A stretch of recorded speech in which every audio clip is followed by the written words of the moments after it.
জামিনে অনেক নবী ছিল, বাবা ছিল নবী, ছেলের হেদায়েত করতে পারে নাই। ছেলে ছিল নবী, বাবার হেদায়েত করতে পারে নাই।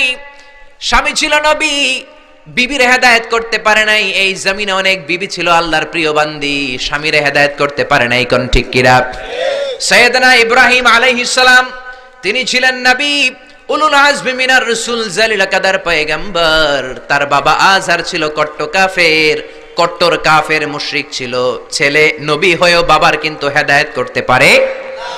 আবার সাইয়েদনা নূহ আলাইহিস সালাম ছিলেন নবী, আউয়ালুর রাসূলি ফিল আলাম, পৃথিবীর প্রথম রাসূল। বাবা নবী হয়ে, রাসূল হয়ে নূহ আলাইহিস সালাম নিজের ছেলের হেদায়েত করতে পারে নাই। আবার লূত আলাইহিস সালাম অনেক বড় নবী ছিলেন, উনি ওনার বিবির হেদায়েত করতে পারেন নাই। আবার আসিয়া অনেক বড় আল্লাহর ওলি ছিলেন, আসিয়া কিন্তু তার স্বামী ফেরাউনের হেদায়েত করতে পারে নাই। জোরে বলেন ঠিক কিনা? এজন্য হেদায়েতের মালিক কে?